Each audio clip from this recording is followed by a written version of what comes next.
और यही कार्य किया महाराज परीक्षित ने। जब कलयुग के गुण को देखा तो प्रमुदित हो गए। कलयुग ने कहा महाराज हमको भी कोई स्थान दीजिए रहने के लिए। तो कलयुग को स्थान दिया रहने के लिए। कौन सा स्थान दिया? दूतम पानम स्त्रियः सोना यत्र धर्मश्चतुर्विधा।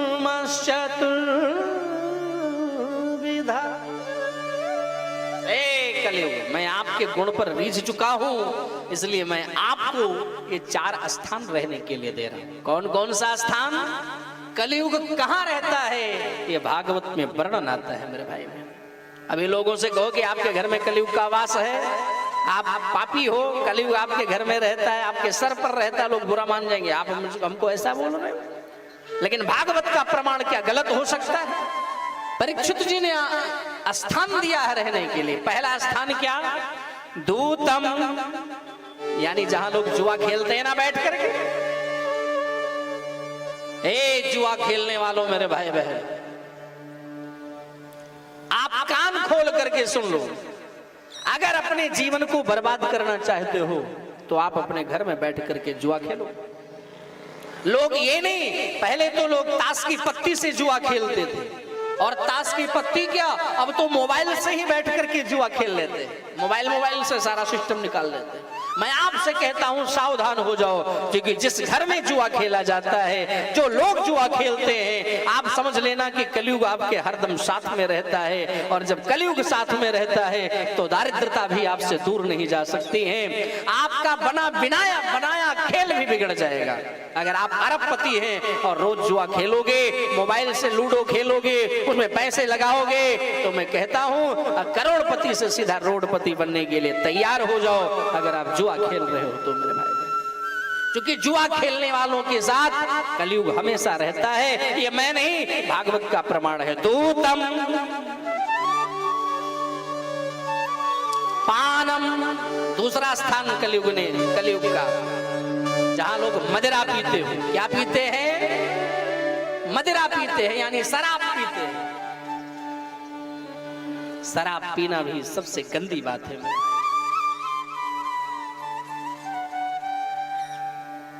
जो शराब पीते हैं उनके भी घर में कलयुग रहता है। यह स्थान महाराज परीक्षित ने दिया।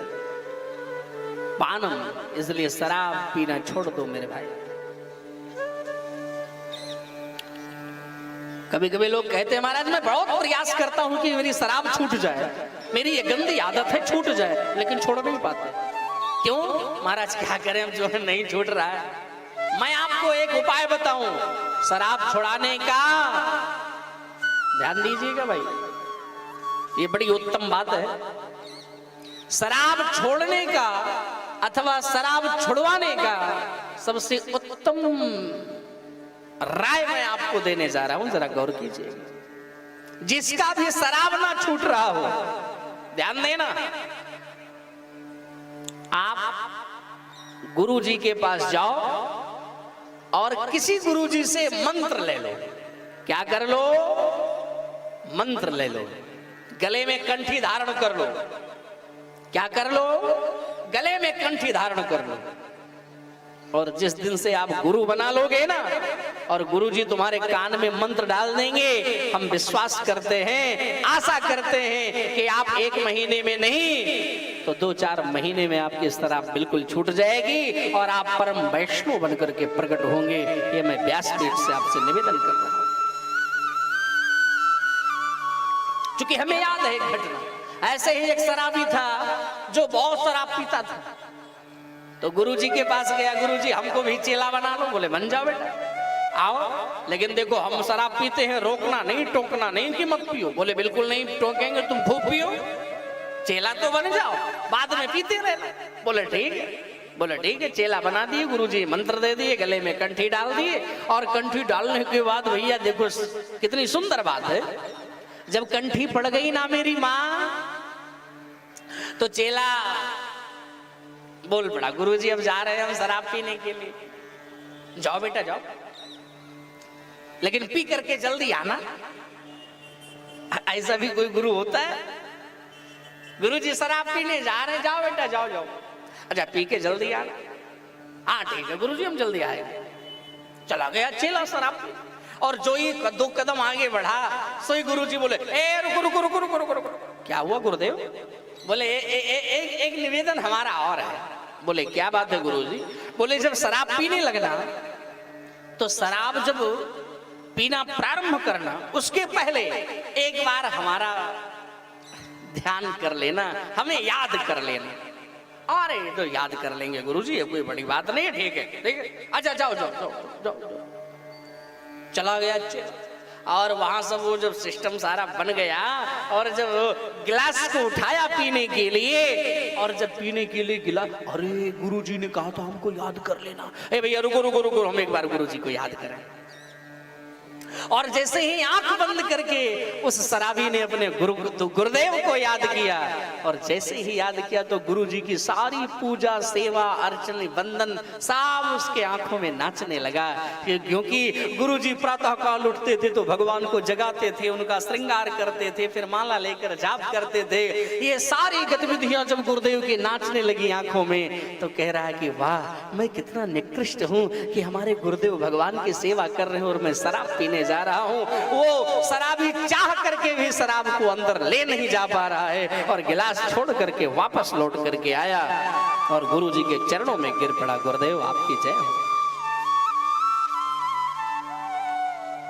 इसलिए मैं आपसे आग्रह कर रहा हूं, अगर आप भी सच्चा गुरु बनाओ, मैं निश्चित गारंटी लेता हूं कि आपकी भी शराब छूट जाएगी। ये शराब बहुत ही गंदी चीज है, इसे छोड़ना ही हमारे लिए सबसे भलाई की बात है। एक बार राधे राधे बोलना पड़ेगा। आवाज नहीं आ रही, ऐसे कंजूसी भरी शब्द में नहीं, जोर से बोलना पड़ेगा। राधे राधे। तो भाई कहने का प्रयोजन यही है। और तीसरे स्थान कलयुग को कौन सा दिया गया? स्त्रियां, जहां लंपट पुरुष और स्त्री रहते हैं, ये तीसरा स्थान। और चौथा, जहां पर जीवों की हिंसा होती हो वहां जाकर के रहो। ये 4 स्थान कलयुग को दिया। तो कलयुग चरणों में गिर पड़ा, हे सरकार आपने 4 रूम हमें रहने के लिए दिए हैं, लेकिन हमारा एक गुण अगर अच्छा लगा तो एक स्थान तो दे दीजिए, ड्राइंग रूम जो आने जाने वालों के लिए भला एक प्यारा सा रूम हो। बोले कौन सा चाहते हो महाराज?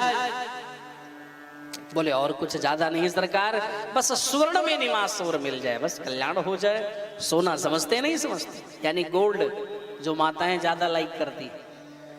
बोले ये बात? बोले हाँ। बोले जाओ हम आशीर्वाद देते हैं, आपका निवास स्वर्ण में भी हो। यहाँ पर बड़ा भारी द्वंद खड़ा हो रहा कि भगवान एक बार उद्धव जी से कहते हैं, विभूति योग का वर्णन करते हुए 11 स्कंध में उद्धव से कहते हैं कि देखो उद्धव, धातुओं में सोना मेरा ही स्वरूप है, धातु नास्मिकांक्षर। तो 11वें स्कंध में ऐसा भगवान उद्धव से बोल रहे हैं कि धातुओं में सोना हमारा रूप है। और इधर प्रथम स्कंध में महाराज परीक्षित कह रहे हैं कि कलयुग से आप भी सोने में रहो। तो उसी सोने में कलयुग, उसी में भगवान कैसे रहेंगे? ये तो विचारणीय बात है। कैसे रहेंगे भाई?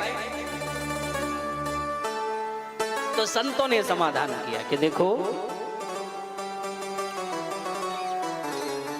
कहने का तात्पर्य यही कि भैया जो 1 नंबर की कमाई से सोना आएगा उसमें कौन रहेंगे? बोले भगवान रहेंगे। और जो 2 नंबर से आएगा उसमें कौन? जोर से बोलो, कलयुग रहेगा। एक संत कहते हैं, एक भक्त बैठे थे, वो बोले महाराज एक बात कहूं। बोले कहा? बोले 1 नंबर वाले सोना पहनते नहीं है, पहनते तो 2 ही नंबर वाले हैं ज्यादा।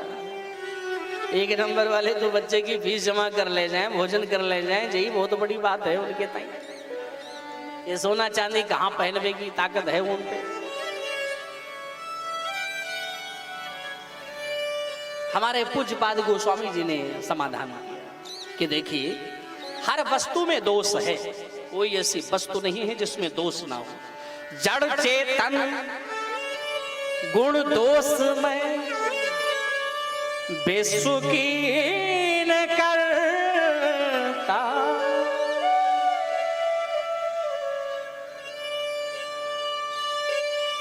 हर वस्तु दोष से भरी हुई। ध्यान देना, आपने भोजन बनाया, अभी वो क्या है, अभी वो भोजन है लेकिन उसमें दोष है। लेकिन उसी भोजन को भगवान के सामने रख दो और रखने के बाद उसमें तुलसी पत्र डाल दो। उसी भोजन में आप तुलसी पत्र डाल दो तो फिर वो भोजन भोजन नहीं, फिर क्या बन गया, प्रसाद बन जाता है। ऐसे जो भी चीज हम धारण करें, हर वस्तु में दोष है, लेकिन जो भगवान को समर्पित कर दी जाए उसका सारा दोष समाप्त हो जाता है। आप मार्केट गई, अपने लिए कोई नाक की या कान की या माथे की कोई भी सोने के सामान को ली, तो आप वहीं बाजार में उसको चेक न करें, आप उसे क्या करें कि घर आए और भगवान के चरणों में अर्पण करें। सरकार पहले आप धारण करो, फिर आपका ही प्रसाद स्वरूप हम धारण कर लेंगे। और अगर ऐसा करोगे तो सारा दोष समाप्त हो जाएगा। जो भी खाओ, जो भी धारण करो, भगवान को पहनाओ, भगवान को खिलाओ, उसके बाद स्वयं धारण कर लो, उसका सारा दोष मिट जाएगा। ए चाय पीना तो भी भोग लगाना, भोग लगाते हो नहीं लगाते हो घर में? हाँ यार, केवल 2 ही लोग भोग लगाते हैं इतनी भी भीड़ में भैया। भोग जरूर लगाना चाहिए भगवान को, क्योंकि अगर भगवान को हम भोग नहीं लगा रहे हैं, बगैर भोग लगाए जो भोजन करता है वो भोजन नहीं कर रहा है। बोले क्या कर रहा है? वो बोले पाप खा रहा है, पाप का भक्षण कर रहा है। भगवान ने इतने बड़े बड़े हाथ दिए, इतना बड़ा सिर दिया, उसमें इतनी सुंदर मेमोरी कार्ड लगा दी और हर चीज की बुद्धि है आपके पास, और भगवान का ही दिया हुआ आप भोजन कर रहे हो, तो सरकार का भोग लगाने के लिए बुद्धि नहीं है आपके पास। चलिए हमारे घर में गोपाल जी नहीं, लेकिन तुलसी दल तो है, आप तुलसी दल ही तोड़ करके डाल दो और प्रेम से उसी को प्रसाद बना करके पाओ, और भगवान अत्यंत गदगद हो गए। तो जो भी ग्रहण करो उसका भोग जरूर लगाना। लगाओगे नहीं लगाओगे? हाँ या ना? ऐसे नहीं, जोर से बोलना पड़ेगा। लगाओगे नहीं लगाओगे? आज से लगाओगे ना? हमारी माँ सब कह रही है हम आज से लगाएंगे सुख जी। भाई लोग आप भी गौर करना, अवश्य भोग लगाना। और यही बात मैं नहीं कह रहा हूं, आप रामायण का अध्ययन करो तो पूज्यपाद गोस्वामी जी महाराज भी रामायण में कहते हैं।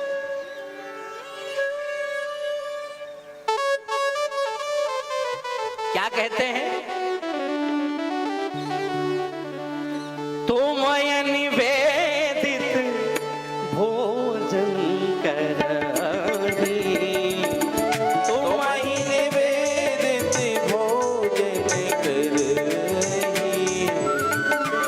प्रसाद पट भूषण धरहि, प्रभु प्रसाद पट भूषण धरहि। तुम निवेदित भोजन करहि, तुम निवेदित भोजन करहि, तुम निवेदित भोजन करहि,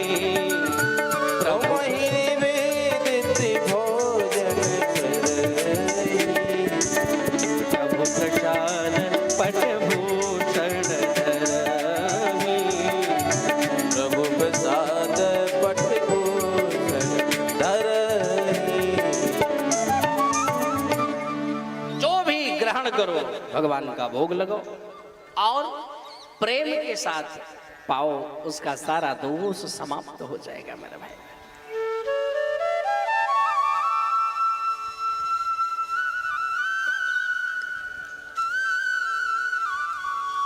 और निवास दिया महाराज परीक्षित ने।